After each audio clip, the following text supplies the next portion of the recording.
Good afternoon, sir.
Good afternoon. Good afternoon, sir. Good afternoon, Sunil ji. कितने 26 participants. जी चलिए, sir. आज वो क्लास तो नहीं हुई गोयल सर वाली? नहीं सर. सर की सर ट्यूसडे और थर्सडे को क्लास है. अच्छा, कितना सिलेबस हो गया सबका? सर का एक्सटेंशन फील्ड खत्म होने वाला है सर. फिर लीनियर अलजेब्रा का थोड़ा सा पोर्शन है, जॉर्डन कैनोनिकल फॉर्म वाला. तो मुझे लगता है सर वो भी 2 लेक्चर में हो जाएगा. अच्छा, चलिए डॉक्टर संदीप से कांटेक्ट करना एक बार सुनील जी, है ना? ठीक है सर, आज कॉल डॉक्टर कर. संदीप को मतलब मेरे रेफरेंस से पूछ लेना कि सर कब शुरू करनी है क्लास आपकी. ठीक है सर. और एक इम्पोर्टेंट इंफॉर्मेशन जितने लोग भी हैं, वही आपकी डीआरसी बहुत जल्दी होनी है. बस एक चेंज आया है कि उसमें आपने जिन सुपरवाइजर्स के नाम लिख के दिए थे उनके सिग्नेचर उनके नाम के आगे ये करके आपको उसे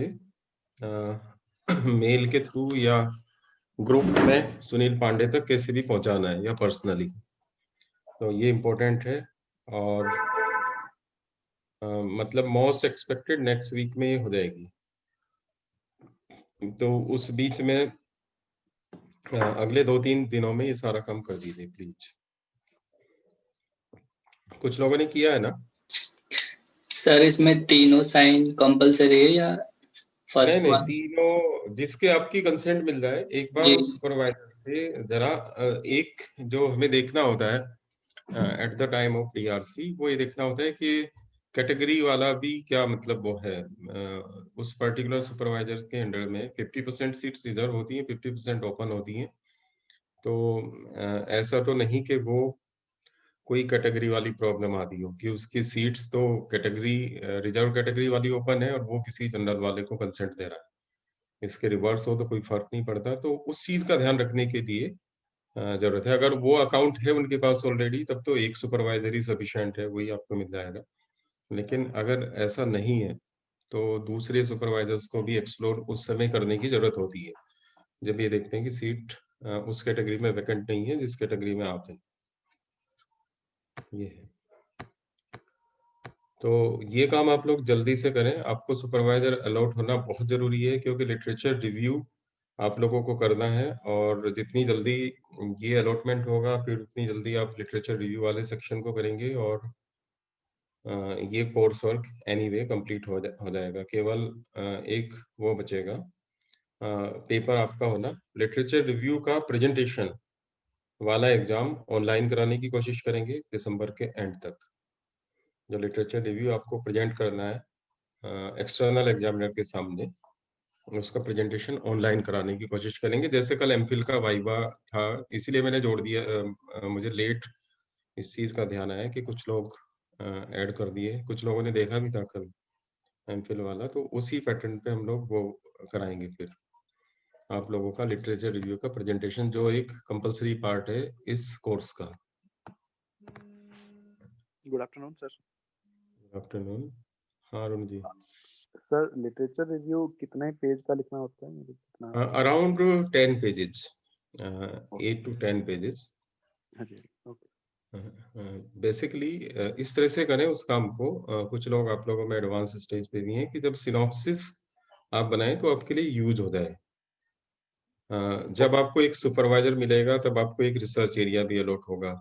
उस रिसर्च एरिया में पर्टिकुलर फील्ड, आपको किस फील्ड पे काम करेंगे वो आपका सुपरवाइजर सजेस्ट करेगा। लिटरेचर रिव्यू कैसे होता है ये डिस्कस हो चुका होगा कोर्स वर्क में। नहीं तो आप देख सकते हैं कि उस पर्टिकुलर फील्ड के सुपरवाइजर्स करेंगे। एक सेकंड के लिए मुझे एक फोन लेना पड़ेगा, मैं बात करता हूँ।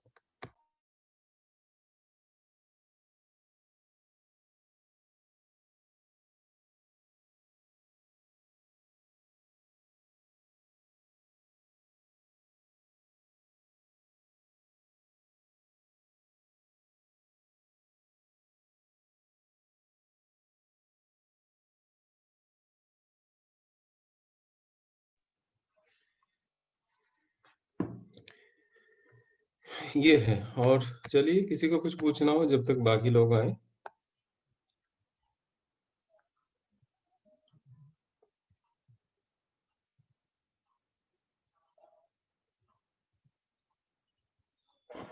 भोजराज सिंह आपके कौन है सुपरवाइजर?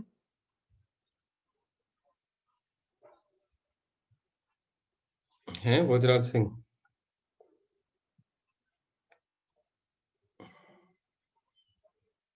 नहीं, इसमें तो दिख रहे हैं, इनके एब्सेंट लगा लेना भाई। मेरी आवाज तो आ रही है हाँ ना? जी सर, तो मुझे जी लग रहा है अच्छा मीटिंग छूट गई है। हाँ अच्छा जी, अच्छा। हाँ, लास्ट में है, कुछ चलिए, प्रॉब्लम आ रही है सर, अच्छा। या उन्होंने वॉइस वाला भी हाँ ओपन नहीं करा है। हाँ, पर मेरी आवाज नहीं गई होगी। नहीं, चलिए कोई बात नहीं। भोजराज सिंह को आवाज आ रही है मेरी?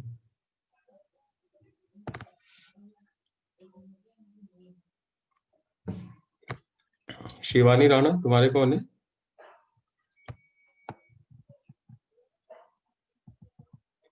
सभी सोए हुए हैं शायद दोपहर में। शिवानी राणा।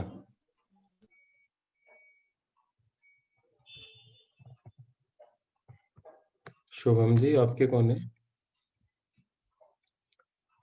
शुभम। सुनील जी, आवाज जा तो रही है ठीक से? हाँ जी सर, आवाज तो सही जा रही है। यस सर, आवाज तो आ रही है सर। जी सर, यस आ सर, रही आ है, रही सही है। प्राची। हो सकता है सर कहीं चले गए हों सर। क्लास कुछ ज्यादा बोरिंग हो रही है गुड क्या? आफ्टरनून चल रहा है सर। क्या class? Good afternoon sir. Prachi, हाँ प्राची, आप कहाँ से हो बेटा? सर मैं सहारनपुर से। आपने दे दी होगी वहां से साइन वाइन करा के। सर साइन तो अभी करा ही नहीं है। सर कौन है सर ने बोल किस वैसे तो सर ने बोल दिया है कि उनके पास सीट खाली है। कौन से sir? Sir Manu Gupta sir. हाँ ठीक है, हाँ सर, उसके उनके साइन आउट उनसे करा। लेटर लिखवा के वो करवा लूंगी वहीं से। लेटर, कोई लेटर नहीं लिखवाना है। जो एक एप्लीकेशन थी ना जिसपे हाँ आपने पहले थे, हाँ जी हाँ जहाँ जी। आपने सुपरवाइजर का नाम लिखा है उसके आगे वो एग्रीड, मतलब वो सहमत हैं आपको उससे, तो उस पे एग्रीड करके अपने सिग्नेचर कर देंगे। सर फिर तो वहीं पे जाना पड़ेगा कॉलेज ही। एक एक बार जाना पड़ेगा, चले जाइए, कॉलेज खुले हैं ठीक है सर। एक बार। सर कुछ वैसे लिखवा के उन पे, वैसे नहीं हो सकता कि जैसे मेल कर दे? हाँ अगर वो, हाँ हाँ जी वो भी हो सकता है, वो भी हो सकता है हाँ बिल्कुल। जी हाँ जी हमें फॉर्मेलिटी से ज्यादा उनकी कंसेंट से मतलब है। हाँ जी हाँ जी तो कंसेंट के लिए वो कोई मेल लिख दें या कोई किसी अपने लेटर पैड पे लिख हाँ के जी हाँ जी आपको भेज दें, हाँ जी और या कुछ भी मतलब ऐसी चीज भेज दें कि हाँ वो एग्री टू सुपरवाइज आपका नाम लिखते हुए फॉर पीएचडी हाँ वर्क, ऐसे कोई कंसेंट यूनिवर्सिटी को कम्युनिकेट कर दें। हाँ जी सर, फिर वो ऐड कर दूँ इसमें। हाँ, और दुष्यंत कुमार आपके कौन है? दुष्यंत कुमार भी तो है एक।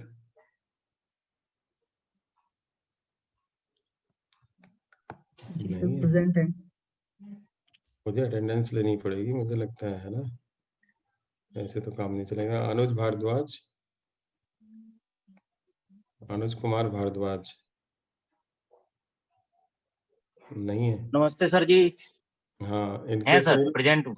सुनील बंसल नाम नोट करना हाँ इनके, जिन्हें जो नहीं है। आपके सर, कौन है अनुज सुपरवाइजर? सर मेरे डॉक्टर भोपाल सिंह शर्मा, अच्छा, एनआरईसी कॉलेज खुर्जा। आपने वो भेज दिया था ना कंसेंट, उनका भेजा था? सर मेरा तो लास्ट लास्ट ईयर हुआ था, अक्टूबर में डीआरसी हुई थी। अच्छा, ठीक है, करेक्ट। कुछ लोगों को क्या आरडीसी की जरूरत है अभी, मतलब सिनॉप्सिस अप्रूवल की जरूरत है? कुछ पिछले साल वाले हों, जैसे कई स्टूडेंट्स हैं, श्वेता है जैसे, या कुछ और स्टूडेंट्स हैं जिनके जेआरएफ पहले थे, जिन्हें सुपरवाइजर पहले अलॉट हो चुके हैं काफी समय पहले, और बस कोर्स वर्क उनका चल रहा था। क्या कुछ लोगों को डीआरसी के बाद आरडीसी होती है, आरडीसी में आपका सिनॉप्सिस पास की जाती है, तो उसकी भी कल डिपार्टमेंट में डिस्कशन था कि क्या कुछ लोगों को जो जेआरएफ हैं उनकी जेआरएफ एक्टिवेट होने में, या कुछ लोग पहले से जो सिनॉप्सिस तैयार किए में, तो क्या कुछ लोग आरडीसी की किसी की मतलब डिमांड है कि आरडीसी हो जल्दी? 1 साल हो चुका है। नॉर्मली आरडीसी की डिमांड उन सब की तरफ से होनी चाहिए जिन्हें सुपरवाइजर्स मिले हुए तो 4-6 महीने हो चुके हैं। जितना जल्दी आपका सर टॉपिक मुझे तो फाइनल हो। फरवरी हाँ अनुज, फरवरी में बताइए। ज्वाइन किया था सर, तो अभी तो कोर्स वर्क भी चल रहा है सर, यही अरे सिलेबस भी भैया, पढ़ना पड़ रहा है। फरवरी से अब तक 1 साल होने वाला है, 2 महीने बाद। क्या आपने सिनॉप्सिस फाइनल नहीं की अपनी अभी तक? फिर कितने साल में पीएचडी करोगे नहीं आप? नहीं सर, हैं? सर कोशिश तो यही है कि जल्दी कर हो जाए। कैसे जल्दी हो जाएगी? सिनॉप्सिस तैयार करना मुश्किल से 1 या 2 महीने का काम होता है, मुश्किल से। फरवरी, हमने सितंबर में क्लासेस शुरू की थी, आपको सुपरवाइजर मिले हुए हैं, आपको रिसर्च एरिया वो डिसाइड करेंगे आपके सुपरवाइजर, तो आप किस चीज का वेट कर रहे हैं? क्यों लेट कर रहे हैं? आपको तो सिनॉप्सिस सबमिट करके उसे पास करें। मान लिया एक आरडीसी में सिनॉप्सिस फेल हो जाती है किसी की, तो अगली आरडीसी 1 साल बाद होती है, तो कितना लंबा वेटिंग टाइम हो जाता है बीच में। तो ये बात थी, कुछ स्टूडेंट्स को नीड है, पर अभी एक की रिक्वेस्ट आई है कुल, वो भी उसकी जिसके पिछले आरडीसी में रिजेक्ट हुई थी, क्योंकि उसका स्कॉलरशिप का जो टाइम है जेआरएफ से एसआरएफ तक आ गया है और सिनॉप्सिस पास नहीं हुई है, तो टर्मिनेट हो सकती है उसकी स्कॉलरशिप। तो एक सीरियस इश्यू है। जिन लोगों को भी सुपरवाइजर अलॉट हुए हैं वो जल्दी से जल्दी अपना लिटरेचर रिव्यू पूरा करते हुए 2-3 प्रपोज टाइटल सुपरवाइजर को देते हुए उसमें से अपना टाइटल फाइनल कराएं, अपनी सिनॉप्सिस लिखें, और सिनॉप्सिस लिखने के बाद आरडीसी की डिमांड करें। आरडीसी अब तो ऑनलाइन हो जाएगी इस समय। और भी कई लोग हैं, मुझे पता है 8-10 लोग हैं इस ग्रुप में इस तरह के जिन लोगों की सिनॉप्सिस फाइनल है।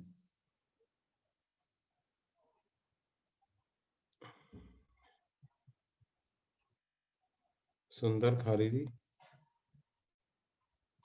हैं? सुंदर खारी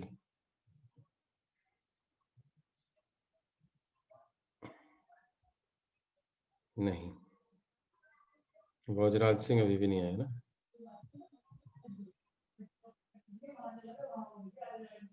और कोई अनएक्सपेक्टेड आ गई। परवेंद्र कुमार। Yes sir. हाँ, आपका कहाँ से है प्रवीण जी? जी सीमा गोयल मैम, मेरठ कॉलेज मेरठ। अच्छा, इस बार वो मतलब उनकी कंसेंट ले लिया आपने? जी sir. Very good. Fluid dynamics में। जी सर। और मदन पाल जी, आपने किसके साथ किया था? हमारी डीआरसी। आप पे किसकी कंसेंट है? सर एसटी कॉलेज मुजफ्फरनगर से डॉक्टर रिम्पल पुंडीर। अच्छा, डॉक्टर रिम्पल पुंडीर सुपरवाइजर बन गई है क्या?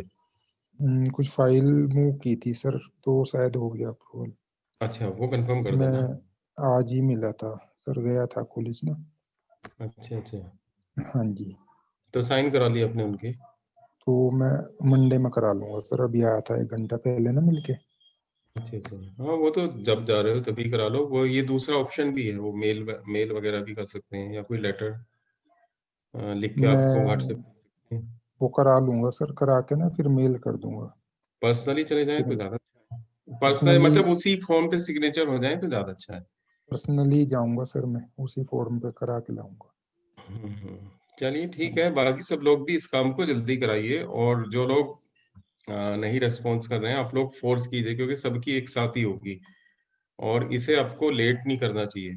मुझे तो लगता था ये उसके साथ ही होती, जेआरएफ के साथ ही एक एक स्टेप कंप्लीट होगा आपको, कोर्स वर्क तो चलता रहेगा, पर वो स्टेप भी कंप्लीट होगा इन बिटवीन। लिटरेचर रिव्यू वाला पार्ट भी कंप्लीट होगा, और पिछले कई सालों के एक्सपीरियंस से कह सकते हैं, बाद में चीजें अटकती हैं। लिटरेचर रिव्यू कैसे लिखें, सुपरवाइजर कैसे करें, और सुपरवाइजर से कांटेक्ट करें।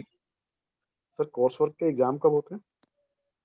कोर्स वर्क के एग्जाम का ऐसा कोई शेड्यूल नहीं होता है, पर जैसे डिफरेंट डिपार्टमेंट के कोर्स वर्क चल रहे हैं, कुछ हमारे से आगे चल रहे हैं, कुछ पीछे चल रहे हैं, तो कई बार कॉमन एग्जाम भी होता है। मुझे लगता है जनवरी में तो ये कंप्लीट हो जाएगा, दिसंबर तक सारी क्लासेस और आपका प्रेजेंटेशन वगैरह कंप्लीट हो जाएगा, और उसके बाद तो एग्जाम बचता है। एग्जाम के लिए हम अप्रोच करेंगे यूनिवर्सिटी को, तो यूनिवर्सिटी ऑफलाइन एग्जाम कराती रही है पिछले 3-4 महीनों से। यूनिवर्सिटी में ही सेंटर होगा उसका, यूनिवर्सिटी में ही सेंटर होता है, और जनवरी मान के चलिए। चलिए हम आगे बढ़ते हैं। हाँ, हम लोग डिस्कस कर रहे थे जिस पर्टिकुलर यूनिट में, उसमें सिनॉप्सिस को शुरू किया था, और मैं एक सिनॉप्सिस शेयर करना चाहता हूँ आपसे। सिनॉप्सिस के कंपोनेंट्स डिस्कस किए थे, अब एक मॉडल सिनॉप्सिस। मेरी आवाज सब तक आ ही रही होगी, और किसी को इश्यू है तो बीच में करें। और ये देखिए, क्या विजिबल है ये स्क्रीन पे Sunil ji? Yes sir, visible है सर। जी है ना, सर, जी पूरी बिल्कुल। स्क्रीन विजिबल है ना? हाँ जी। Think and analysis of various realistic issues for imperfect production inventory system, ये एक सिनॉप्सिस है। ये इसका टाइटल है। टाइटल आप देख सकते हैं कि वही एक लाइन, थोड़ा बड़ा टाइटल है मेरे अकॉर्डिंग, और एक आध मॉडिफिकेशन मैं सजेस्ट करता अगर इसमें आरडीसी के पैनल में होगा।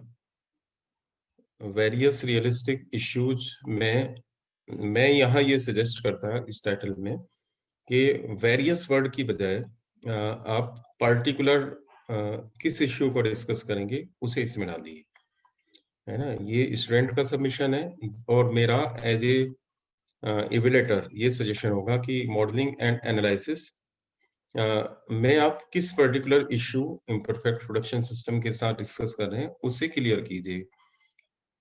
एज ए एग्जामिनर वो कहेंगे क्लियरिटी लाइए आपकी, कौन से इश्यूज को आप डिस्कस करेंगे, किस पर्टिकुलर इश्यू को डिस्कस करेंगे। ये एक फॉर्मेट होता है। सबसे ऊपर कवर पेज पे टाइटल लिखा जाता है, और टाइटल के बाद सिनॉप्सिस सबमिटेड टू यूनिवर्सिटी का नाम लिखा जाता है, लोगो लगा देते हैं कई बार, for the registration of doctor of philosophy in mathematics by candidate का नाम, और उसके क्वालिफिकेशन में अगर एमएससी से ज्यादा जो भी कुछ है, net, JRF, whatever, under the supervision of name of the supervisor, and name of the supervisor के बाद डिपार्टमेंट ऑफ मैथमेटिक्स, और उनका एफिलिएशन, वो किस कॉलेज, यूनिवर्सिटी या किस डिपार्टमेंट के हैं, और किस पर्टिकुलर ईयर में आपका सिनॉप्सिस का सबमिशन हुआ है। और पेज नंबरिंग प्रॉपर इस तरह से डलनी चाहिए जिससे टोटल पेज नंबर भी रिफ्लेक्ट हो। जैसे आप देख रहे हैं कि सिनॉप्सिस 15 पेज की है, तो पेज 1 ऑफ 15। सेकेंड पार्ट एक वर्ड फाइल है, I think it's visible to all. So first जो हमारा टाइटल होता है वो आइदर इंट्रोडक्शन और either purpose of the study और मोटिवेशन ऑफ द स्टडी, और together the purpose and motivation of the study. या तो आप इंट्रोडक्शन लिखेंगे या पर्पज ऑफ द स्टडी लिखेंगे या purpose and motivation of the study लिखेंगे, सब चीज सेम है।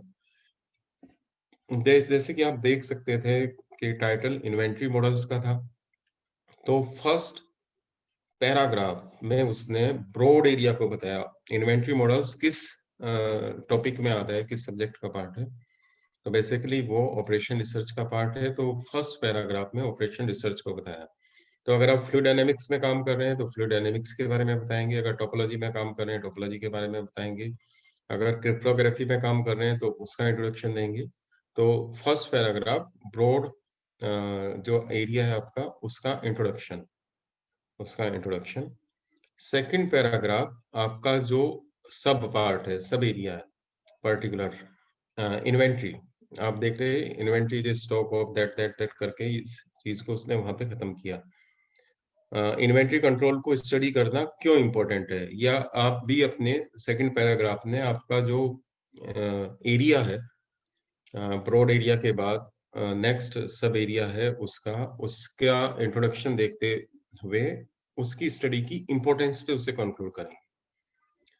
फिर उसके बाद स्पेशलाइज्ड एरिया, जहां जैसे वो इम्परफेक्ट प्रोडक्शन की बात कर रहा था बाद में, तो वो प्रोडक्शन पे आ गया, वो जो टाइटल के एट द एंड है, और उसे उसने बताया कि वो क्यों इम्पोर्टेंट है और क्या चीजें हैं। उसके बाद उसमें वेरियस इश्यूज थे, तो वेरियस इश्यूज को वो इंट्रोड्यूस कर रहा है। जैसे आप देख रहे हैं कि वन ऑफ द अनरियलिस्टिक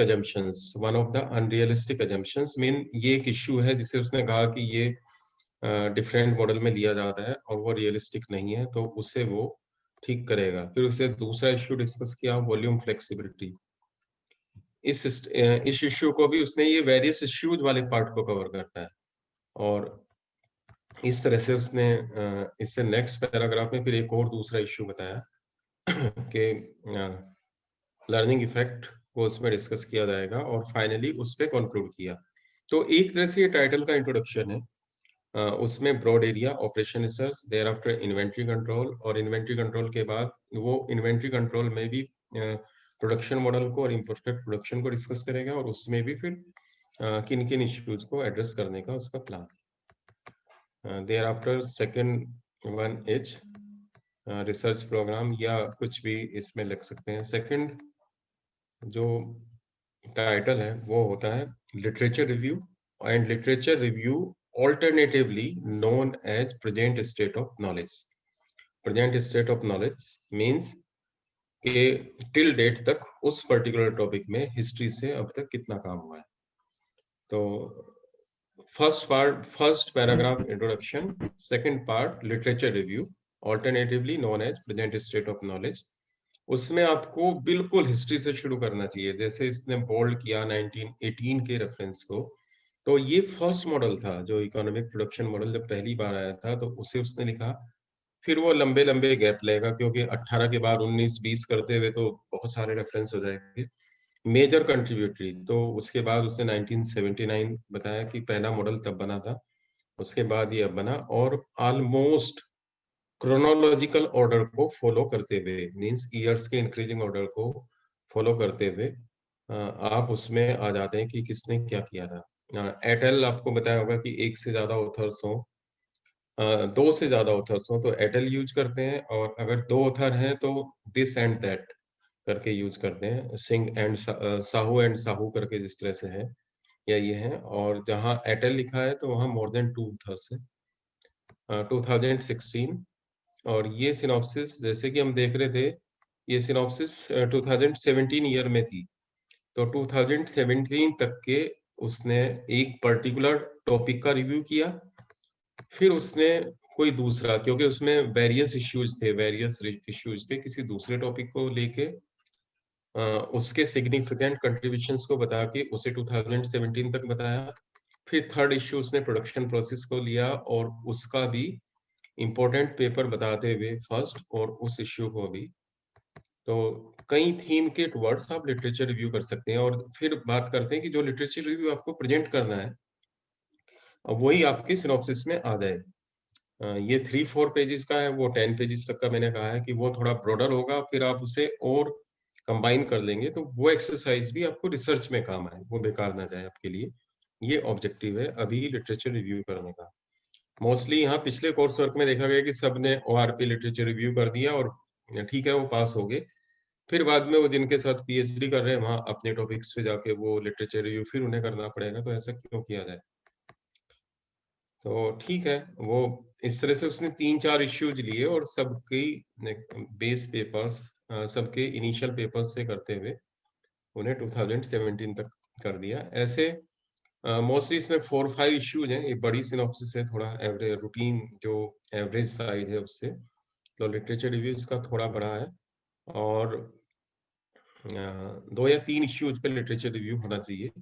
और कई जगहों पे आप देख सकते हैं कि ऐसा जरूरी नहीं कि 2017 में सिनॉप्सिस जा रही है तो 17 तक के रिव्यू आए, कुछ ऐसे टॉपिक भी होंगे जिसमें वैक्यूम होगा, 2016 तक होगा, 15 तक होगा, वहां आपसे क्वेश्चन पूछा जाएगा कि ये अपडेट ये 17 तक क्यों नहीं है, तो आप इस चीज के लिए उन्हें इंश्योर करेंगे कि आपने लिटरेचर देखा है और आपको कोई कंट्रीब्यूट करने वाला स्पेसिफिक या पर्टिकुलर थीम पे कोई और पेपर नहीं मिला है। तो ये चीज सपोर्ट करेगी कि आप उस टॉपिक पे जिस पे PhD कर रहे हैं वहां पे वैक्यूम है, स्कोप है काम करने का और सफिशिएंट काम वहां पे नहीं हुआ है।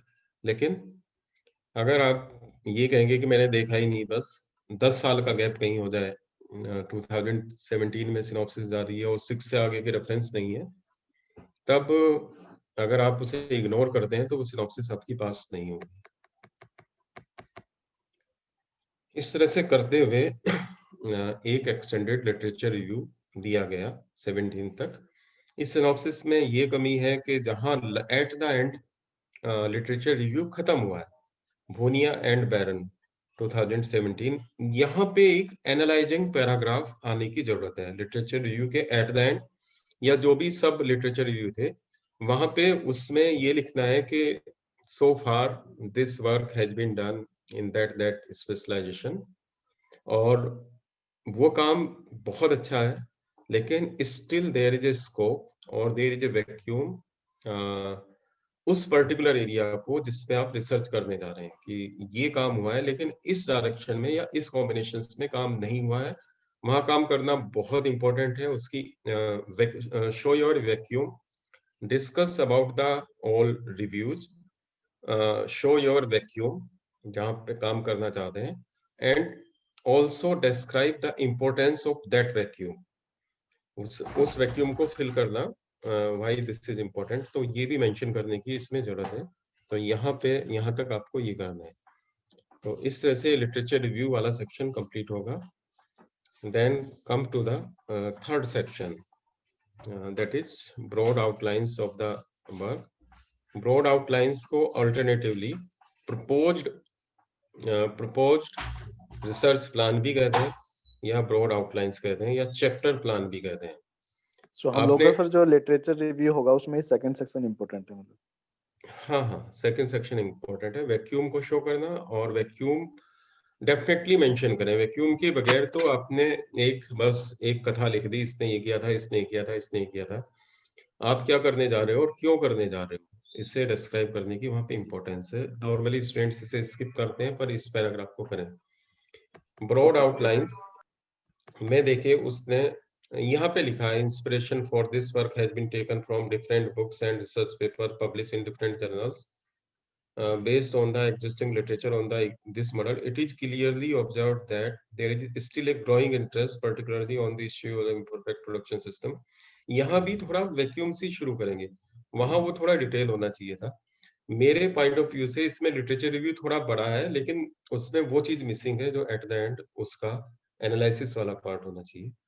तो यहाँ फाइनली जो है, the researcher proposes to analyse the following issues with regard to imperfect production system.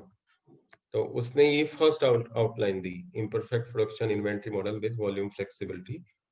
फिर सेकंड, इम्परफेक्ट प्रोडक्शन प्रोसेस तो टाइटल में है तो सारे चैप्टर्स में जाएगा ही।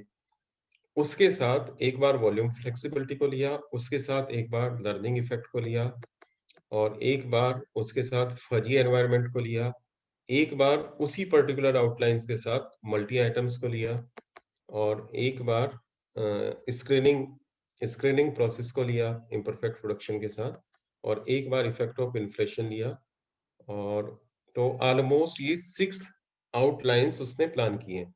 6 आउटलाइंस का मीनिंग 6 चैप्टर्स होंगे, ये थोड़ा सा है जनरली रिफ्लेक्ट दैट, लेकिन 6 से ज्यादा भी हो सकते हैं और 6 से कम भी। इन सारे एरियाज को उसे रिसर्च में कवर करना पड़ेगा अगर ये सिनॉप्सिस पास होती है। जो सिनॉप्सिस को देखने वाले आरडीसी के मेंबर्स हैं वो ये भी कह सकते हैं कि आउटलाइंस आपकी कम है। कम ही ज्यादा बोलते हैं, ज्यादा कोई काम करना चाहता है तो किसी को कोई प्रॉब्लम नहीं होती, पर कम बोल देते हैं। अगर आपने 3 आउटलाइंस दी या 4 आउटलाइंस दी तो तब वो 3 साल तक आपको एंगेज करने के लिए काम कम लगता है उन्हें, तो इस बेस पे वो आउटलाइंस को बढ़ाने के लिए वो कर सकते हैं। और एक मेरे पॉइंट ऑफ व्यू से इसमें 7th ये आना चाहिए था। जब हम स्टडी करते हैं अलग अलग इफेक्ट को, तो तब उस समय ये भी आता है कि अगर ये चीज कंबाइंड इफेक्ट इसका देखा जाए तो कैसे होगा। फॉर एग्जाम्पल के इन्फ्लेशन और स्क्रीनिंग या मल्टी आइटम्स और इन्फ्लेशन एक साथ क्यों नहीं आ जाएगा, तो some suitable combination of the above, some realistic combination of the above, इस तरह की चीज भी एट द एंड हो सकती है। आपके चैप्टर इंडिपेंडेंट हो सकते हैं पर आप उन्हें उनका कोई कंबाइंड कॉम्बिनेशन भी कुछ उसमें शो कर सकते हैं। फिर ये लास्ट वाली लाइन फिर से फॉर्मेलिटी है जो पेज नंबर 9 के टॉप पे है। whole of the proposed work will be discussed in different chapter of the thesis, such as each chapter contains separate models. Each model will be illustrated with the help of numerical experimentation, sensitivity analysis. उसमें आप technically model development के बाद उसे कैसे present करेंगे ये बता दें। प्रिलिमिनरी वर्क डन कई जगहों पे ये होता है, कई जगहों पे नहीं होता है, तो यहाँ पे आप कुछ इम्पोर्टेंट उस टॉपिक की बुक्स के नाम और कुछ जर्नल्स के नाम लेंगे स्पेशलाइज्ड। तो आप देख रहे हैं कि इन्वेंट्री और सप्लाई चेन की बुक्स हैं और कुछ इम्पोर्टेंट जर्नल्स। ये बहुत इंपॉर्टेंट नहीं है इसे देना, क्योंकि जब bibliography eight the and references given होंगे तो उसमें जर्नल्स के नाम आए जाते हैं, पर यहाँ पे थोड़ा अच्छे क्वालिटी के जर्नल्स आप लें। और एक ये टॉपिक भी इम्पोर्टेंट है जिसे हमने हाइपोथेसिस और मेथोडोलॉजी कहा था। इसने proposed research design, methodology, hypothesis and tentative conclusions, क्या क्या हमारे कॉन्क्लूजन्स होंगे, क्या रिसर्च डिजाइन होगा, कैसे आप काम करेंगे, कौन सी स्टैंडर्ड मेथोडोलॉजी इसमें यूज होंगी, और हाइपोथेसिस अगर कोई अप्लाई है तो क्या यूज होगी, और क्या आप उसके कॉन्क्लूजन एक्सपेक्ट करते हैं। तो इसे डिस्क्राइब कर रहे हैं वो। ये अगेन टॉपिक टू टॉपिक होगा और थोड़ा इसमें छोटा लिखा है। आप देख रहे हैं टॉपिक बड़ा हो गया है और डिस्क्रिप्शन छोटा, तो थोड़ा सा और बड़ा होना चाहिए। Literature of the imperfect will become richer by addressing the different issues. ये tentative conclusion में लास्ट वाली 5 lines. The purpose of this work is to develop different inventory models which have more practical implications in production system. ये करेगा इन issues को. Most of the researchers did not pay so much attention on the above issues, so we will raise all issues in our models. In our thesis यहाँ पे mention करना चाहिए था. और ज्यादा टेंटेटिव कंक्लूजन ही हो सकते हैं, काम करने से पहले आप सारे कंक्लूजन तो नहीं बताएंगे। और एट द एंड रेफरेंसेस में एक पैटर्न आपको फॉलो करने की जरूरत है। मेरे हिसाब से ये रेफरेंस बिल्कुल गलत लगे हुए हैं, जैसे MOU से शुरू हुआ है और दूसरा MON से है, तो ये डिक्शनरी ऑर्डर में भी नहीं है, ये ईयर्स के इंक्रीजिंग ऑर्डर में भी नहीं है। पहला रेफरेंस 2013 है और दूसरा रेफरेंस 2012 है, तो इस सिनॉप्सिस को वापस भेजा जाएगा किसी रिवीजन कैटेगरी में। और आगे भी आप देख सकते हैं, M के बाद R आया, फिर M आ गया, तो इसे आप डिक्शनरी ऑर्डर में अरेंज करें रेफरेंसेस को। और सरनेम के हिसाब, इसने भी सरनेम को पहले लिखा है, ये ठीक है, सरनेम के सिस्टम से अरेंज करें, लेकिन डिक्शनरी ऑर्डर में अरेंज करें। और डिक्शनरी ऑर्डर में भी अरेंज करने के साथ अगर ए के 2 हैं, सेम के 2 हैं, तो जिसका ईयर पहले है वो पहले आएगा, जिसका ईयर बाद में वो बाद में। तो इसमें कोई ऑर्डर फॉलो नहीं हुआ, कहीं LM ही आ गया, LM पे चल रहा है, अब के आ गया है बाद में, तो ये तो डेफिनेटली रिवीजन में जाने वाली सिनॉप्सिस है।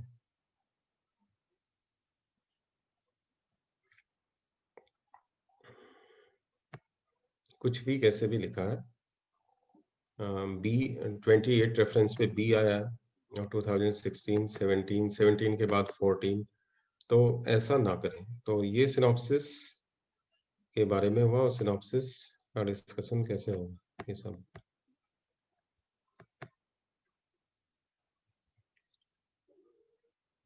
इसके अलावा अगर हम सारे रेफरेंसेस को देखें, वैसे वो सिस्टम को ठीक से फॉलो किया है। कई जगहों पे वॉल्यूम नंबर है, 46 में वॉल्यूम नंबर है, प्रोडक्शन प्लानिंग एंड कंट्रोल में वॉल्यूम नंबर 12, और केवल पेज नंबर दे दिया, जबकि इश्यू नंबर भी होना चाहिए। नॉर्मली सभी में उसने केवल वॉल्यूम नंबर दिया है, नहीं ये गलत है। देखिए वॉल्यूम तो एक ईयर को कहते हैं, और इश्यू उस इश्यू, हर जर्नल, कोई जर्नल पूरे साल में एक ही इश्यू नहीं निकालता, बल्कि डिफरेंट इश्यू निकालता है। जैसे 19 रेफरेंस में टॉप जो है ये जर्नल, इसका 24th volume and first issue, तो वॉल्यूम नंबर, इश्यू नंबर भी मेंशन चाहिए। 17 को आप देख सकते हैं, तो IJCST 2 और 3। दूसरी चीज है, जर्नल्स के नाम भी एब्रीवेशंस तभी करें जब आपने फुल नेम उसका एक बार डिस्क्राइब कर दिया हो।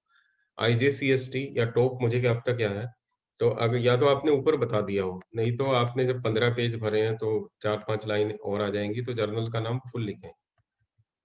बिल्कुल डेफिनेटली ये इनकम्प्लीट है, क्योंकि इसने वॉल्यूम नंबर के साथ इश्यू नंबर नहीं लिखे हैं। तो इस तरह से ये एक सिनॉप्सिस थी। एक मैं और दिखाता हूँ, दूसरी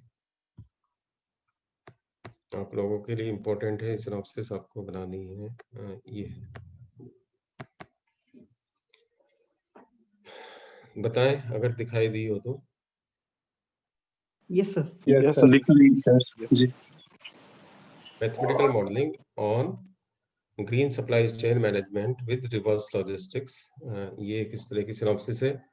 फर्स्ट पार्ट इंट्रोडक्शन, और you can say purpose of the study, introduction और you can say purpose of the study.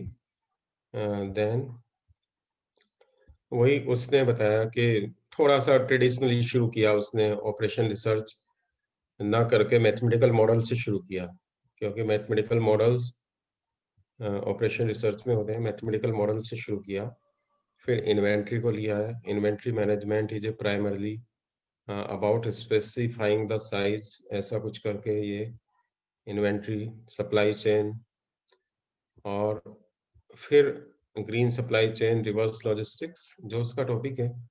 और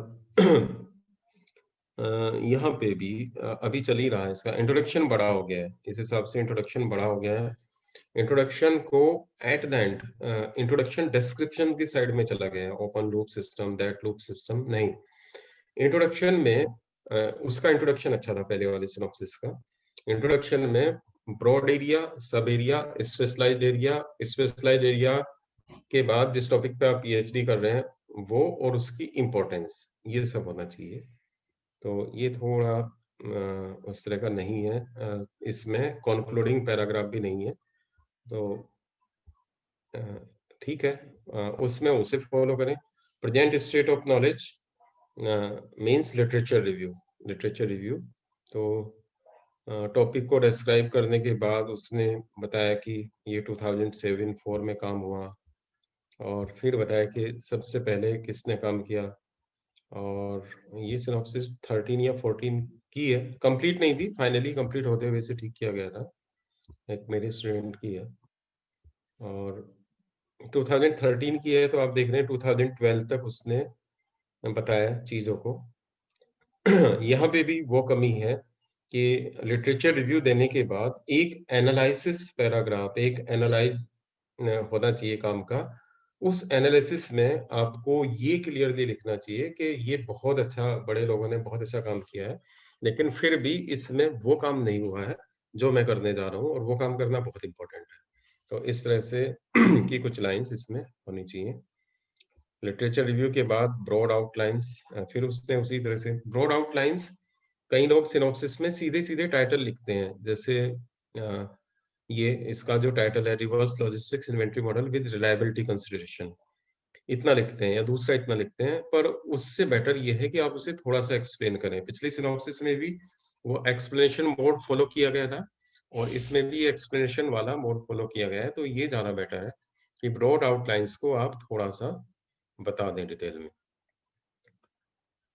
सिमेट्री फॉलो होनी चाहिए, उसने अंडरलाइन किया है ब्रॉड आउटलाइंस को, तो सारी आउटलाइंस को ही अंडरलाइन किया है। ये थोड़ी बड़ी सिनॉप्सिस है, इसने 10 ब्रॉड आउटलाइंस ली हैं, तो ऑलमोस्ट 6-7 तो होने चाहिए मिनिमम, उसके बाद जितना ज़्यादा लेना चाहें आप ले सकते हैं।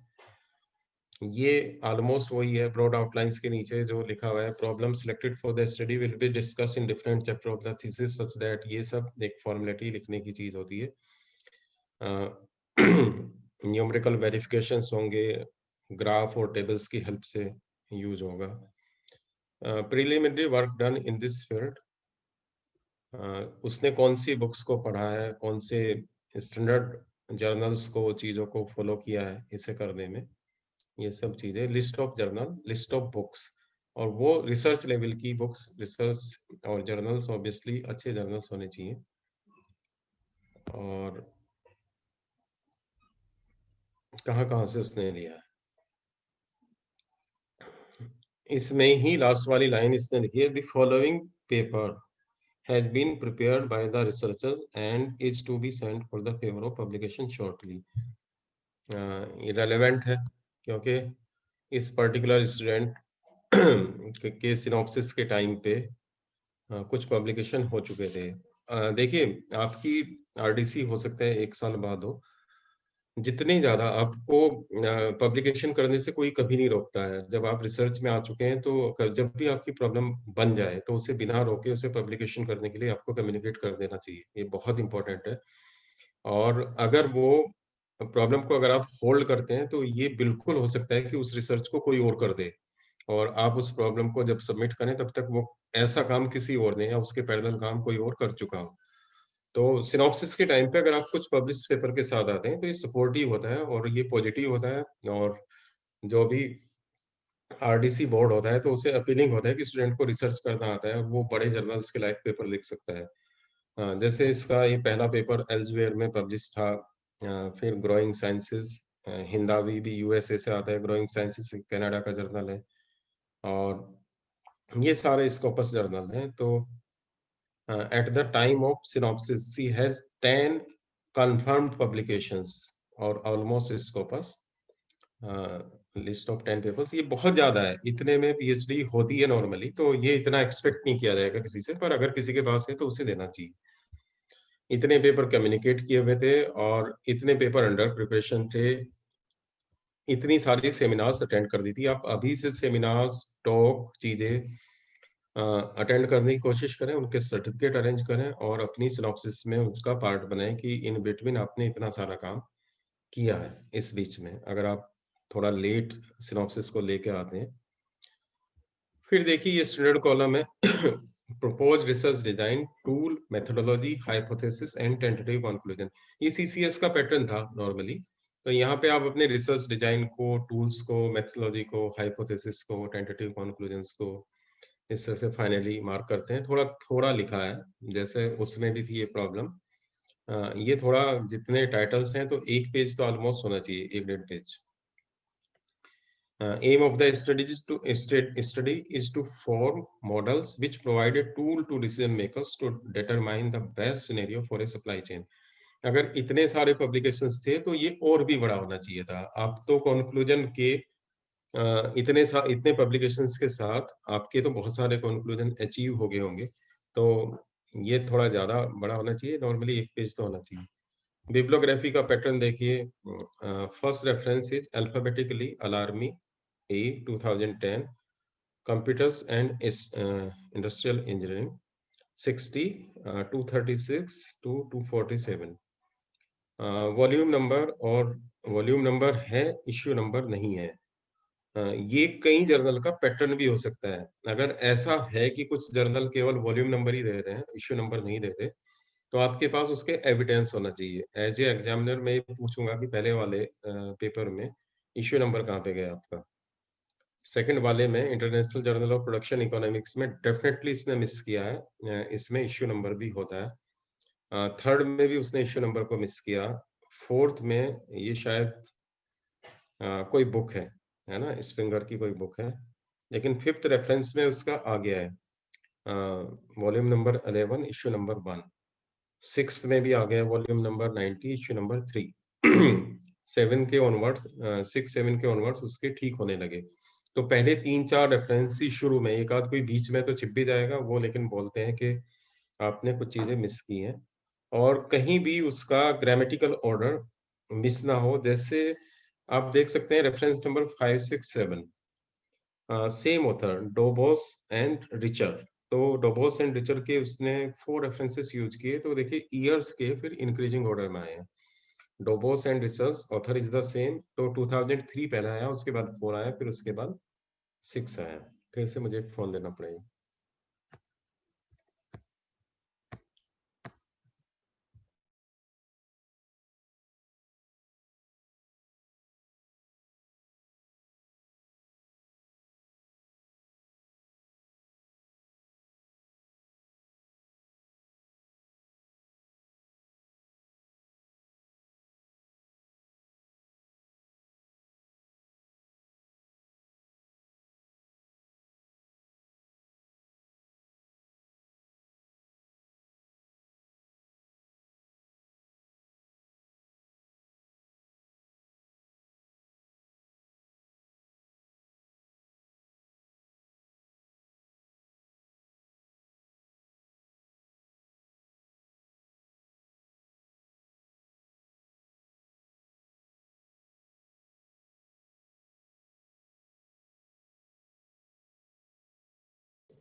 चलिए, और देख सकते हैं बाकी सब चीजें ठीक होंगी।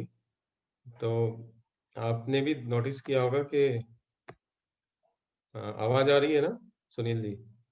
जी सर। यस सर, आ रही है। आपने नोटिस किया होगा कि आपने कितना अच्छा किया, उस पे काम नहीं ज्यादा है, उसका ध्यान एक्सपर्ट का कम पे जाता है, और आपने जो गलतियां की उस पे ध्यान एकदम से ज्यादा है। तो सीनियर होने का या फिर उस टॉपिक में जानने का ये मतलब है कि वो देखना चाहते हैं आपने गलती क्या की थी। जैसे मैं बताऊं, वो स्टूडेंट अगर ये कहे कि नहीं sir international journal of production economics में वॉल्यूम नंबर होता है, इश्यू नंबर होता ही नहीं, उसने रेफरेंस नंबर 2 में जो टॉप पे गिवन है उसमें 129 लिखा है, तो मैं उससे एग्री कर जाऊंगा वहां पे। लेकिन अभी मैं इसमें नीचे घुसता हूँ, रेफरेंस नंबर 7 देखिए, रेफरेंस नंबर 7 डोबोस एंड रिचर, फिर जर्नल का नाम देखिए, international journal of production economics. इस बार 104 वॉल्यूम नंबर लिखा हुआ है और इश्यू नंबर 2 है। तो एक जर्नल 2 तरह के पैटर्न फॉलो नहीं कर सकता। अगर उसमें यहाँ पे इश्यू नंबर है तो वहां डेफिनेटली आपने इश्यू नंबर को मिस किया है, तो फिर से इसे ठीक करके लाइए बी या सी कैटेगरी में। तो ये सब चीजें आपको केयरफुली करने की जरूरत है। आपने जितना अच्छा किया वो तो आपका है, पर आपकी गलतियां पकड़ के बताना हमारा काम है। रेफरेंस नंबर 16 में देखिए वॉल्यूम नंबर और इश्यू नंबर दिखा है, वॉल्यूम 111 और इश्यू नंबर 2। यहाँ मेरा ये ऑब्जेक्शन है कि आप सिमिलर पैटर्न फॉलो करें। अगर आप या तो सब जगह वॉल्यूम इश्यू नंबर लिखें, या फिर ये ब्रैकेट वाला सिस्टम लिखें, ब्रैकेट में फर्स्ट नंबर उससे ऊपर जो 15 में है 178 वॉल्यूम नंबर बता रहा है और 2 उसका issue number. Volume number normally पहला होता है। तो अगर आप उस ब्रैकेट वाले सिस्टम को फॉलो कर रहे हैं तो यहाँ ये क्या करने लगे, है ना? यहाँ वॉल्यूम और नंबर को अलग अलग क्यों लिखने लगे? यहाँ पे भी उसी सिमेट्री को फॉलो कीजिए। और ऑलमोस्ट इसने सिमेट्री को फॉलो किया है, पर फिर भी मैं इसे चेक कर चुका था सिनॉप्सिस को भी, पर मैं अभी मुझे भी कहीं गलतियां मिल गई हैं देखते हुए। तो इस परफेक्शन से आपको काम करना है। कहीं पे भी अगर आपको सरनेम पहले है तो सरनेम ही पहले दिखना चाहिए और दूसरे नाम नहीं। और आपके सुपरवाइजर के रेफरेंस भी अगर हैं, जैसे इसका मैं सुपरवाइजर हूं, तो आप देख रहे हैं कि लास्ट 34 के ऑनवर्ड्स ये सारे रेफरेंस उसने हम लोगों के यूज किए, तो एक सपोर्टिव होता है कि उस पर्टिकुलर एरिया में उस टॉपिक पे काम होता है, उस पर्टिकुलर एरिया पे काम है। तो ये हमारा है सिनॉप्सिस राइटिंग, और सिनॉप्सिस भी शेयर की जा सकती हैं अगर आपको जरूरत लगेगी, पर मुझे लगता है सिनॉप्सिस को लेके काफी क्लियरिटी होगी। हम लोगों ने वो लेक्चर दिया था, इनमें से कोई सिनॉप्सिस शेयर करने की नीड होगी तो मैं उसे शेयर कर दूंगा। और नेक्स्ट टॉपिक की तरफ बढ़े, ठीक है। नेक्स्ट टॉपिक है हमारे सिलेबस में, क्या है सिलेबस भी कोई एक आध कोई रखा करे, funding agencies in India in physical sciences, है किसी के पास? जी जी हाँ जी सर, ये है सर, सिलेबस यही है सर। सिनॉप्सिस के बाद पहला यूनिट सेकंड हम स्टडी कर रहे हैं। सिनॉप्सिस को डिटेल में डिस्कस कर लिया। सिनॉप्सिस में क्वेश्चन भी आ सकता है लिखने के लिए, तो सिनॉप्सिस को प्रैक्टिकली भी देख लिया हम लोगों ने और उसकी भी रख लिया। Next part is funding agencies in India for research in physical sciences. तो चलिए थोड़ा सा ये एक again it's a theoretical topic, कहाँ से आप फाइनेंशियल सपोर्ट ले सकते हैं in physical sciences in India, और this is not based only for your research for PhD, बल्कि ये टॉपिक ओवरऑल आफ्टर रिसर्च भी अगर आप कोई प्रोजेक्ट लेना चाहते हैं या कोई फंड कराना चाहते हैं किसी प्रोजेक्ट को, तो फिजिकल साइंसेस में इंडिया में कहाँ से उसका फंडिंग होता है। ये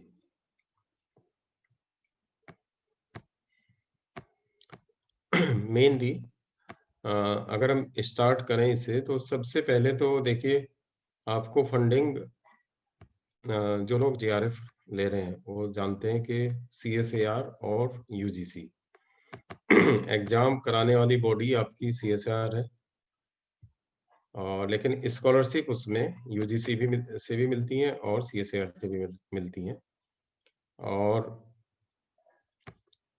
दोनों के अमाउंट ऑफ स्कॉलरशिप सेम ही होता है। जेआरएफ कितना होता है आजकल? 31,000 सर।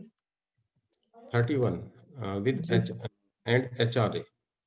हाँ जी सर। एचआरए अलग है ना इसके अलावा, और एसआरएफ शायद और थोड़ा सा ज्यादा हो जाता है इसमें।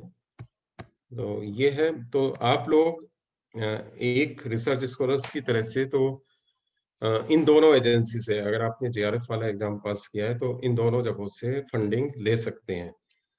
इन दोनों जगहों से स्कॉलरशिप ले सकते हैं, या ये पैसा आपको आपकी रिसर्च को कंप्लीट करने के लिए मिलता है as a part of junior, as a junior research fellow, and after 3 years और after 2 years this is convert into senior research fellow, और शायद अप टू 5 years है या एक्सपेंडेबल फॉर 1 year है, 6 year तक ये स्कॉलरशिप आपको मिलती है।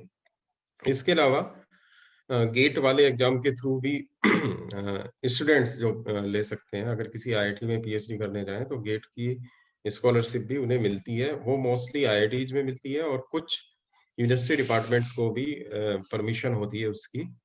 जेआरएफ वाली स्कॉलरशिप, यूजीसी जेआरएफ वाली स्कॉलरशिप आप कहीं भी किसी भी इंस्टीट्यूशन से ले सकते हैं, बस कंडीशन ये है कि वो एक रिकॉग्नाइज रिसर्च सेंटर हो और आपका सुपरवाइजर एक यूनिवर्सिटी रिकॉग्नाइज रिसर्च सुपरवाइजर हो, वहां से ले सकते हैं। इसके अलावा पीएचडी करते हुए अगर हम जेआरएफ भी नहीं है, किसी सुपरवाइजर के पास अगर कोई प्रोजेक्ट चल रहा है तो उसने पहले से ही, मैंने कोई इन्वेंट्री मॉडलिंग पे कोई प्रोजेक्ट लिया हुआ है 50 लाख रुपए का यूजीसी से या डीएसटी से या सीएसएआर से, और उस प्रोजेक्ट में प्रोजेक्ट फेलो की मैंने डिमांड की हुई है, तो प्रोजेक्ट फेलो कोई भी नेट पास स्टूडेंट हो सकते हैं, और इन दैट केस भी एक अमाउंट वहां से जो अप्रूव्ड हुआ होगा 20,000 30,000, वो जेआरएफ से ज्यादा नहीं होता, कम हो सकता है, वो उस प्रोजेक्ट में भी स्कॉलरशिप आपको मिल सकती है। तब आप उस प्रोजेक्ट के अकॉर्डिंग काम करेंगे, और ये अप टू सुपरवाइजर है कि वो आपकी थीसिस का टॉपिक भी कुछ ऐसा दे जिससे उसका प्रोजेक्ट का काम पूरा हो और आपका पीएचडी का काम पूरा हो। तो as a student, as a research fellow, आप इस तरह से ये 3-4 स्कॉलरशिप ले सकते हैं। JRF from UGC, JRF from CSIR, और इसके अलावा गेट वाली स्कॉलरशिप, और गेट वाली स्कॉलरशिप के अलावा किसी प्रोजेक्ट वाली स्कॉलरशिप। एनबीएचएम वाली भी होती है सर। एनबीएचएम वाली में क्या होता है? जेआरएफ मिलता है सर उसमें। अगर कोई एनबीएचएम पास है ना? जी जी सर। अच्छा अच्छा, जेआरएफ मिलता अलग है। से एग्जाम होता है सर उसका।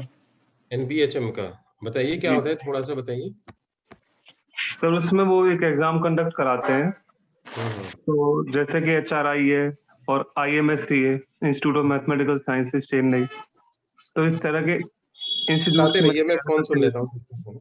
जी सर।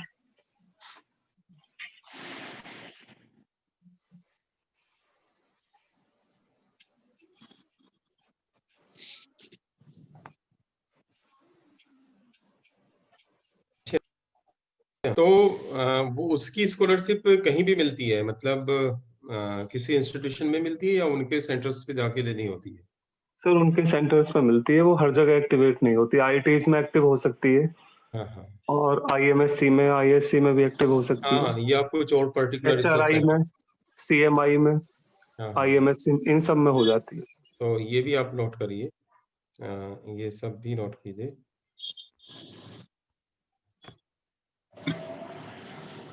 सुनील जी, ये डेस्कटॉप की शेयर करने के लिए कैसे करते हैं? सर शेयर का ऑप्शन आएगा तो कौन सा टैब शेयर करना है सर? पीडीएफ फाइल्स हैं कुछ तो। सर एक इंस्पायर की भी मिलती है। इंस्पायर वाली स्कॉलरशिप भी होती है, बिल्कुल सही बात। जी, एसईआरबी से, बीएसटी से। जी, मैंने उन पीडीएफ को पीछे खोल तो लिया है, पर वो यहाँ पे शेयर करने के टाइम पे नहीं दिख रही है मुझे। डेस्कटॉप पे एक फोल्डर है जी सर, वो जिस सॉफ्टवेयर से ओपन हो रही होगी ना, जैसे एक्रोबेट या फॉक्सिट से, तो उसका हाँ, टैब आ रहा होगा सर वहां पे। जैसे ही आप शेयर करते हैं तो वो अलग अलग टैब बन के आ रहे होंगे।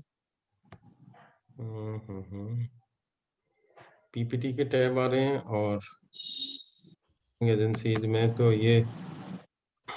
ये फाइल तो बहुत छोटी सी है, इसे नहीं मैं शेयर करना चाहता अभी।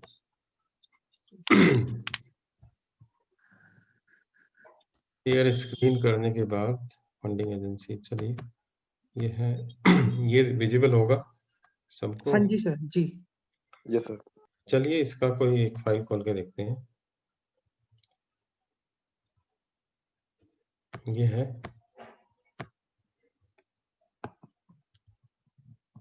बताइए विजिबल है? नहीं सर, यही वाला फोल्डर दिखाई दे रहा है सर। फाइल तो पीडीएफ शेयर करने पे ही दिखाई देगी सर। पीडीएफ मुझे तो खुल गई है फाइल, अगर मैं जो सर वहाँ ओपन हुई है ना, उसे कर लीजिए शेयर। जो जो ओपन पीडीएफ की, ओपन हुई है उसे हाँ कर हाँ लीजिए जी। हाँ, तो वो तो इस पे कहीं दिख रही है। अच्छा अच्छा, हाँ ये ठीक है। सर मोर करके आ रहा होगा। हाँ ठीक है, अब आ गई ना? हाँ जी सर। जी सर। Yes sir. देखिए वहां पे ये आएगा, what are the various funding agencies for research in physical sciences. तो मेन हमारे पास वही है, department of science and technology. Physical sciences की बात करते हैं, department of science and technology, DST. DST आपको बहुत सारी तरह के प्रोजेक्ट्स के लिए फंड करता है, और प्रोजेक्ट दो तरह के होते हैं, major project and minor project. Major project and minor project, minor project का अमाउंट शायद 5 लाख रुपए तक फिक्स है, और मेजर प्रोजेक्ट उससे ज्यादा अमाउंट के होते हैं। और प्रोजेक्ट का एक फॉर्मेट होता है, एक स्पेसिफिक ऑब्जेक्टिव होता है, और एक प्रोजेक्ट की पूरी सिनॉप्सिस होती है, प्रपोजल प्लान होता है उसका। और प्रोजेक्ट का प्रपोजल ऑलमोस्ट इसी तरह से होता है जिस तरह से मतलब ये सिनॉप्सिस बनती है। सिनॉप्सिस भी हमारा एक प्रपोजल है, उसमें कुछ हेडिंग बस आगे पीछे होते हैं, सुपरवाइजर के पब्लिकेशंस लगते हैं, और मोस्टली प्रोजेक्ट टीचर्स को मिलते हैं। जैसे कुछ लोग डिग्री कॉलेज में लगते हैं, तो अब स्टार्टअप प्रोजेक्ट के तौर पे उन्हें 5 लाख रुपए, या इस तरह के यूनिवर्सिटी डिपार्टमेंट में अगर कोई टीचर असिस्टेंट प्रोफेसर होता है तो उसे 5 लाख रुपए का प्रोजेक्ट स्टार्टअप ग्रांट के तौर पे मिलता है और उसमें वो रिसर्च कर सकता है और उसे डीएसटी या यूजीसी फंडिंग एजेंसी उसमें फॉलो करती है। डीएसटी की प्रोजेक्ट ये वुमेन साइंटिस्ट अवार्ड भी एक स्कीम होती है और मोस्टली वुमेन साइंटिस्ट अवार्ड इसमें आप लोग देखिएगा जो भी गर्ल्स स्टूडेंट हैं यहाँ पे और जो जेआरएफ नहीं है कि ये किसने मुझे बताया था कि ये नॉन पीएचडी को भी मिलती है women scientist scheme, non PhD को भी मिलती है। तो डीएसटी की वेबसाइट पे आप वुमेन साइंटिस्ट अवार्ड या वुमेन साइंटिस्ट स्कीम को देखिए कि उसमें आपको ये रिसर्च के लिए भी मिल सकती है। पोस्ट पीएचडी तो होते हैं, एक मेरे पास आए थे कैंडिडेट वो पीएचडी थी तो वो पोस्ट डॉक्टोरियल के लिए उन्हें ये स्कीम मतलब अवार्ड होनी थी, मेरी कंसेंट ली थी, अभी वो प्रोसेस नहीं हुआ है उनका। तो women scientist A scheme, women scientist B scheme, unemployment women scientist age up to 57 years. ये रिसर्च स्कीम अगर किसी का रिसर्च में इंटरेस्ट है तो एक फुल टाइम करियर की तरह से होता है और ये मतलब इसमें ये नहीं है कि ये आपके करियर के बिगिनिंग में ही होगा। आप कुछ लोग प्रोजेक्ट और रिसर्च लेवल पे करते हुए पूरा करियर भी अपना लगा लेते हैं। जैसे आप देख रहे हैं 57 इयर्स तक है, अगर किसी का अच्छा वर्क है तो उन्हें प्रोजेक्ट मिलते रहते हैं और इंडिपेंडेंटली भी प्रोजेक्ट मिलते हैं। प्रोजेक्ट्स की क्या टर्म्स एंड कंडीशन है वो आप वहां से देख सकते हैं पर्टिकुलर उस पे जाके। Basically department of science and technology भी मेजर प्रोजेक्ट, माइनर प्रोजेक्ट और कुछ स्पेशल स्कीम्स जैसे फॉर वुमेन्स है या और किसी पर्टिकुलर टाइप की, जैसे इस समय सोलर एनर्जी का ये है तो उसकी बहुत सारी रिसर्च स्कीम्स हैं, या एनवायरमेंटल पॉल्यूशन पे या कुछ भी। डीएसटी की वेबसाइट आप विजिट करेंगे तो उस पर कुछ स्पेशल रिसर्च इनिशिएटिव्स और उसके लिए ग्रांट और उसके लिए प्रोजेक्ट और प्रपोजल्स इनवाइट किए जाते हैं किसी पर्टिकुलर टेक्नोलॉजी इनोवेशन के लिए या और चीजों के लिए। तो डीएसटी से आप ग्रांट दे सकते हैं। मेजर फंडिंग एजेंसी में सबसे पहले डीएसटी का ही नाम आएगा, फिर department of biotechnology, obviously biotechnology वालों के लिए है, लेकिन मैथमेटिक्स वालों के लिए, मैथमेटिकल मॉडलिंग वालों के लिए हर जगह स्कोप है। बायोटेक्नोलॉजी में भी आप जानते हैं बायो मैथमेटिक्स भी काम होता है और bio mathematics, bio modelling, medical issues की भी मॉडलिंग होती है और प्लांट्स के इश्यूज की भी मॉडलिंग होती है। तो कई सारे प्रोजेक्ट मैं जानता हूँ। केरला में एक यूनिवर्सिटी के ग्रीन सप्लाई चेन का कोई रिसर्च सेंटर या मैथमेटिकल बायोलॉजी पे काम करने के लिए 50 करोड़ की ग्रांट एक यूनिवर्सिटी डिपार्टमेंट को मिली है। तो डिपार्टमेंट ऑफ बायोटेक्नोलॉजी से भी मैथमेटिकल मॉडलिंग और मैथमेटिकल टूल्स इन बायोसाइंसेस के नाम पे रिसर्च प्रोजेक्ट फंड किए जाते हैं। तो that is also a government concern. फिर UGC faculty research promotion, UGC faculty research promotion जैसे अभी मैंने बताया था कि इसमें एक स्टार्टअप ग्रांट होती है। यूजीसी की स्कीम है, स्टार्टअप ग्रांट होती है। स्टार्टअप ग्रांट उन्हीं पोटेंशियल टीचर्स के लिए है जिन्होंने यूनिवर्सिटी या कॉलेज को ज्वाइन किया है और ज्वाइन करने के बाद जो रिसर्च अपनी कंटिन्यू करना चाहते हैं। तो स्टार्टअप ग्रांट 100% सबको नहीं मिलती। आपकी रिसर्च प्रपोजल में अगर पोटेंशियल है, आपके कुछ अच्छे पब्लिकेशंस हैं और आप कन्विंस करते हैं उस बोर्ड को कि आपके ये पोटेंशियल है, तो आपको स्टार्टअप ग्रांट मिल जाती है। एक मिड कैरियर अवार्ड है, ऑब्वियसली कैरियर के मिड में सीनियर होने के बाद टीचर्स के फिर इस तरह की एक ग्रांट मिड कैरियर अवार्ड के नाम से होती है। और एक BSR, basic sciences research faculty fellowship, ये एक स्कीम होती है। तो यूजीसी इस तरह से 3 स्पेसिफिक स्टार्टअप, मिड कैरियर और basic sciences research grant provide करती है। इसके अलावा माइनर प्रोजेक्ट, मेजर प्रोजेक्ट कभी भी ओपन टू ऑल हैं, वो इन तीनों कैटेगरी से डिफरेंट होते हैं। और इसके अलावा आप लोगों को जेआरएफ वाले स्कॉलर्स को भी पे करती है। एक ये सर्व है, science and engineering research board, this is a part of DST. SERB is a part of DST और DST department of science and technology, जिसके मंत्री भी होते हैं, हर्षवर्धन जी इसके मंत्री हैं। अपने आप में वो तो एक बड़ी चीज है, लेकिन उसमें भी हमारे पर्टिकुलर फिजिकल साइंसेस की रिसर्च को देखने के लिए सर्ब एक बॉडी है, science and engineering research board, और सर्ब पे जाके आप देख सकते हैं कि उसमें कई तरह की early career research award, extra mural research funding, individual centric, high risk high reward research, industry relevant R&D। तो इस तरह से बहुत सारी चीजें, ये और उसकी क्वालिफिकेशन भी दी हुई है। जैसे एक्स्ट्रा मोरल रिसर्च ग्रांट किसे मिलेगी, जो PhD हो और जिसका रेगुलर अपॉइंटमेंट हो किसी रिसर्च इंस्टीट्यूट में, और अर्ली करियर रिसर्च किसे मिलेगी, और हाई रिस्क हाई रिवार्ड किसे, ये फाइल मैं आपसे शेयर करूंगा। तो SERB that is a body of part of department of science and technology, और ये वेरियस काइंड की फंड और फंडिंग करती है साइंस फिजिकल साइंसेस में। Board of research and nuclear sciences, obviously जब फिजिकल साइंसेस की बात कर रहे हैं तो हम केवल मैथमेटिक्स तक ही अपने आप को लिमिटेड नहीं करेंगे, मैथ्स या मैथमेटिकल साइंसेस तक नहीं करेंगे, बल्कि पूरा फिजिकल साइंसेस, जहाँ आपका फिजिक्स भी आता है और केमिस्ट्री भी आता है, mathematics, stats and computer.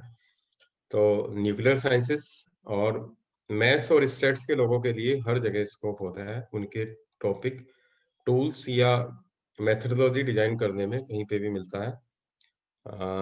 Newton Bhabha fund British council से है, और अगर ये इंडियन है तो हमारे सिलेबस का पार्ट होगा। मिनिस्ट्री ऑफ नीव एंड रिन्यूएबल एनर्जी, नीव एंड रिन्यूएबल एनर्जी जैसे सोलर पावर, हाइड्रो पावर, इस पे रिसर्च करने के लिए बहुत सारी जगहों से मिलती है। ये दूसरी, ये जो जर्मनी वाली है डार्ड स्कॉलरशिप, एक फेमस स्कॉलरशिप है, फिजिकल साइंसेस में रिसर्च के लिए करती है, पर ये अब्रॉड की है। तो हमारा सिलेबस इंडिया के लिए लिमिटेड है, पर लोगों को पता होना चाहिए कि डार्ड क्या होता है। बहुत सारे लोग सीनियर्स ऐसे हैं जिन्होंने जर्मन में ये स्कॉलरशिप इजीली मिल जाती है, और इसके क्या टर्म्स एंड कंडीशंस हैं ये आप लोग देख सकते हैं, और वहीं जाके काम करना होता है जर्मनी में ही। डार्ड स्कॉलरशिप और Humboldt foundation scholarship, Indo French centre for promotion of advance research, council of scientific and industrial research CSIR, और CSIR रिसर्च ग्रांट PhD को भी देती है, और स्कॉलरशिप के तौर पे JRF भी देती है, और regular appointment in research institute हो तो उन्हें भी वो फंड करती है। इसके अलावा इंडिया में डिपार्टमेंट ऑफ एटॉमिक एनर्जी, उसकी वेबसाइट पे आप देख सकते हैं, मोस्टली फिजिक्स के लोगों के लिए होगा, फिजिक्स केमिस्ट्री वालों के लिए, पर वो भी फिजिकल साइंसेस में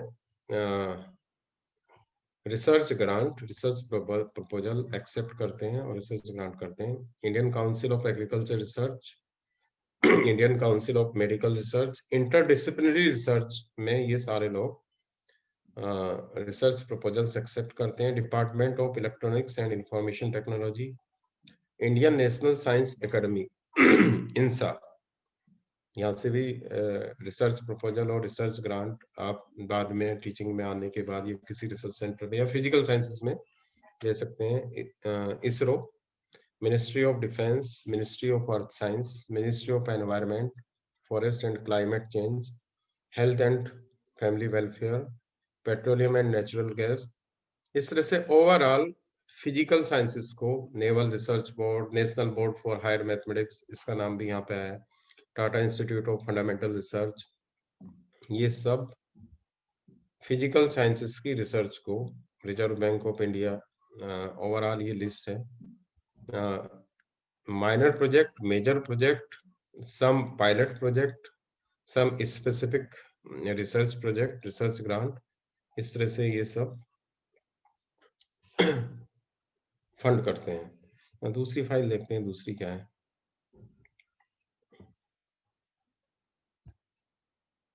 मुझे वहां जाके मैंने उन फाइल को तो खोला हुआ था।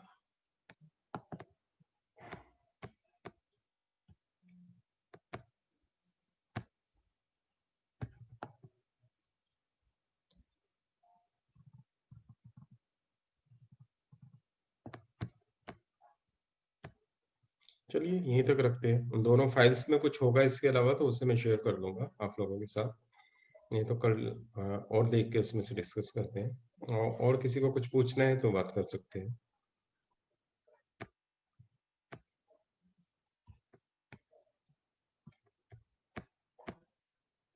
ठीक है, हम यहीं तक रखते हैं आज। Okay sir. Thank you sir. का कोई इससे रिलेटेड क्वेश्चन हो तो पूछ सकते हैं। सर हम लोग की लिस्ट में एनबीएचएम नहीं था ना? हाँ, इसमें ये आया फंड था एट द एंड, आया था क्या? अच्छा अच्छा, मैंने आया नोटिस था, नहीं किया सर। लास्ट में आया। लास्ट में आया था। पूरी सॉरी, लिस्ट है मैंने नोटिस। और वहां पे मतलब यही आएगा कि कौन कौन सी फंडिंग एजेंसीज हैं उसे डिस्क्राइब करें और वो किस तरह से फंड करती हैं। तो as a researchers GRF, SRF इसे पे करती हैं, इसके लिए स्कॉलरशिप करती हैं या रिसर्च प्रोजेक्ट करती हैं टीचर्स को, माइनर प्रोजेक्ट, मेजर प्रोजेक्ट और इंटरडिसिप्लिनरी या स्पेसिफिक कोई बनी हो कोई टास्क या कोई पायलट प्रोजेक्ट हो कहीं रिसर्च करने का, वहाँ पे ग्रांट मिलती है। तो इन एजेंसीज का हमें पता होना चाहिए कि कौन कौन सी एजेंसी से हम फ्यूचर में ले सकते हैं। और कई जगहों पे स्पेसिफिक आपका प्रोजेक्ट कोई बहुत अच्छा बना हो तो आप अप्लाई भी कर सकते हैं इंडिविजुअली प्रोजेक्ट को। एनबीएचएम सर से स्पेशली मैथ्स के लिए ही फंड करती है ना? काफी मतलब हम लोग तो मैथ्स के लोग हैं, तो हाँ, काफी सारी एनबीएचएम फंडिंग करती है। बिल्कुल मैथ्स के लिए फंड करती है। और क्या क्या स्कीम होती है एनबीएचएम की डिटेल देखी है आपने? सर एनबीएचएम लाइब्रेरी के लिए भी फंड करती है, अगर किसी को अपनी लाइब्रेरी डेवलप करनी हो मैथ्स की तो उसके लिए भी किसी फंड करती इंस्टीट्यूशन को या किसी इंडिविजुअल को? है। किसी इंस्टीट्यूशन को सर, इंडिविजुअल को किसी नहीं। इंस्टीट्यूशन को लाइब्रेरी रिच करनी है, कुछ सॉफ्टवेयर हाँ वगैरह परचेज करने हैं। हाँ जी, हाँ जी, तो और उसमें काफी फंड देते हैं वो जर्नल खरीदने के लिए, इन सब चीजों के लिए। हाँ हाँ और हाँ एनबीएचएम का एक अंडर ग्रेजुएट प्रोग्राम भी होता है। हाँ हाँ जैसे सीएमआई में जो स्टूडेंट्स को स्कॉलरशिप मिलती है वो एनबीएचएम से ही मिलती है।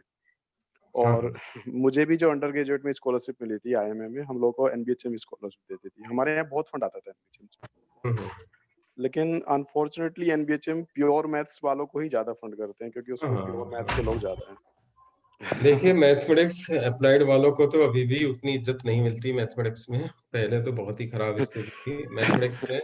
ऊपर ज्यादातर आईआईटीज के आने से अप्लाइड वालों को लोग पूछने लगे हैं, नहीं तो पहले मैथमेटिक्स का मतलब प्योर मैथमेटिक्स ही था, अलजेब्रा, एनालिसिस, ये सारी चीजें।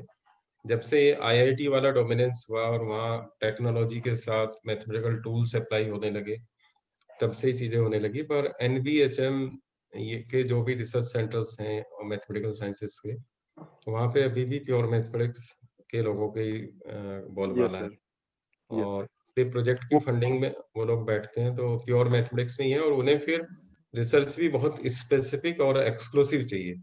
जी जी जी जी सर। अगर किसी ने एनबीएचएम का इंटरव्यू दिया हो या टीआईएफआर का दिया होगा तो आपको पता है 2-2 घंटे तक इंटरव्यू लेते हैं और देखते हैं कि आप यस में sir, yes sir. Pure mathematics का कितना एप्टीट्यूड है।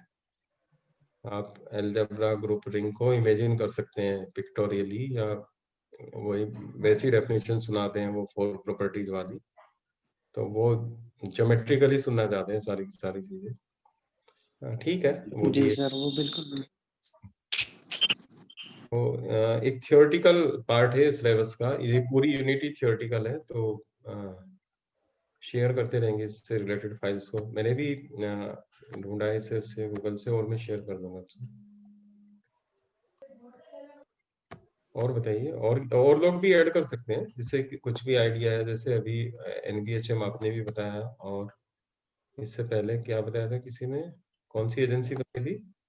इंस्पायर फेलोशिप के लिए बताई थी सर, ये एसईआरबी। एसईआरबी की स्कॉलरशिप है इंस्पायर। तो डीएसटी में तो हमारे लिए इम्पोर्टेंट होता है एसईआरबी। एसईआरबी में ही आप जा सकते हैं। और एसईआरबी के अलावा भी डीएसटी के कई बार कुछ स्पेशल ट्रेनिंग या स्पेशल प्रोग्राम भी होते हैं जिसमें कई बार मैथमेटिक्स वालों के लिए स्कोप होता है प्रोजेक्ट के करने का। तो देखिए, ये आपके इंटरेस्ट में नहीं है बल्कि सिलेबस का पार्ट है, फंडिंग एजेंसीज इन फिजिकल साइंसेस। तो हमें ओवरऑल फिजिकल साइंसेस के हिसाब से जो इंडियन फंडिंग एजेंसीज हैं वो वही सारी एजेंसीज थी जो उस फाइल में हम लोगों ने देखा था।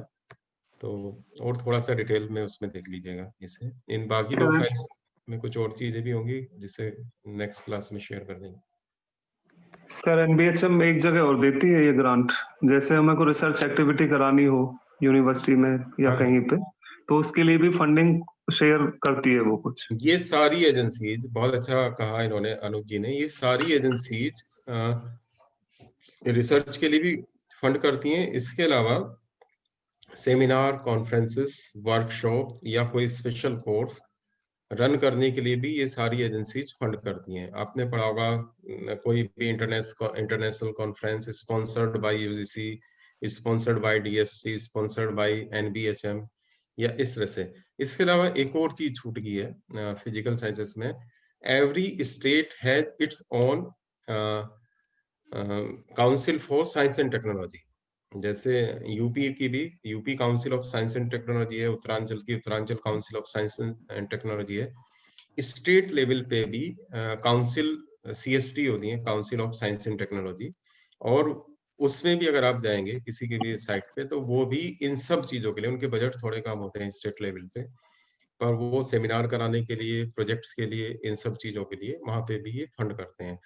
तो जो लोग जेआरएफ नहीं है, जिन्हें स्कॉलरशिप नहीं है और फुल टाइम पीएचडी करना चाहते हैं, तो वो अपने सुपरवाइजर के लिए इन एजेंसी से किसी प्रोजेक्ट को सजेस्ट कर सकते हैं और वहां पे एक या दो प्रोजेक्ट फेलो डिमांड कर सकते हैं और उस प्रोजेक्ट में वही लोग फेलो हो सकते हैं। उनके लिए मतलब फंड का अरेंजमेंट ये हो सकता है कई जगहों पे। तो आपके सिलेबस के अलावा आपके लिए इम्पोर्टेंस का पॉइंट ये इस सेंस में भी है कि एक प्रोजेक्ट अप्लाई करके उस प्रोजेक्ट में एक या दो फेलो डिमांड कर दिए जाते हैं, जिन्हें 25-30, हमारी यूनिवर्सिटी 30,000 तक पे करती है प्रोजेक्ट फेलो को। इन दैट केस आपकी सिनॉप्सिस वैसी होनी चाहिए जैसा प्रोजेक्ट, या प्रोजेक्ट ऐसा ही होना चाहिए जैसी सिनॉप्सिस, तभी वहां के उस काम से आपकी डिग्री निकलेगी। और डीएसटी वुमेन स्कॉलरशिप पे जो गर्ल्स हैं इस ग्रुप में, वो देख सकते हैं कि वहां पे उन्हें कई पीएचडी करते हुए, मेरे यहाँ यूनिवर्सिटी में जूलॉजी डिपार्टमेंट में कई स्टूडेंट्स हैं जो पीएचडी करते हुए उस डीएसटी वुमेन स्कॉलरशिप से स्कॉलरशिप ले रहे हैं। चलिए शेयर कीजिए, किसी को और फाइल इससे रिलेटेड मिलती है, फंडिंग एजेंसीज इन फिजिकल साइंसेस, उसे ग्रुप में शेयर करिए, सभी की नॉलेज बढ़ेगी इससे। जैसे आपको डीएससी इंस्पायर या एनबीएचएम इससे रिलेटेड कोई स्पेसिफिक ब्रोशर या कोई फाइल हो तो उसे शेयर कीजिएगा। सर एक फेलोशिप और है sir, Rajiv Gandhi national fellowship, ये वुमन के लिए भी होती है पीएचडी करने के लिए, और ये माइनॉरिटीज के लिए भी होती है सर। नहीं, माइनॉरिटीज के लिए तो दूसरी है, राजीव गांधी स्कॉलरशिप है for SC and ST. Rajiv Gandhi SC के लिए भी है सर। जी जी, फॉर एससी एसटी है, और एपीजे अब्दुल कलाम है या कोई और स्कॉलरशिप है वो माइनॉरिटीज के लिए है, माइनॉरिटीज के लिए है बिना नेट पास किए हुए।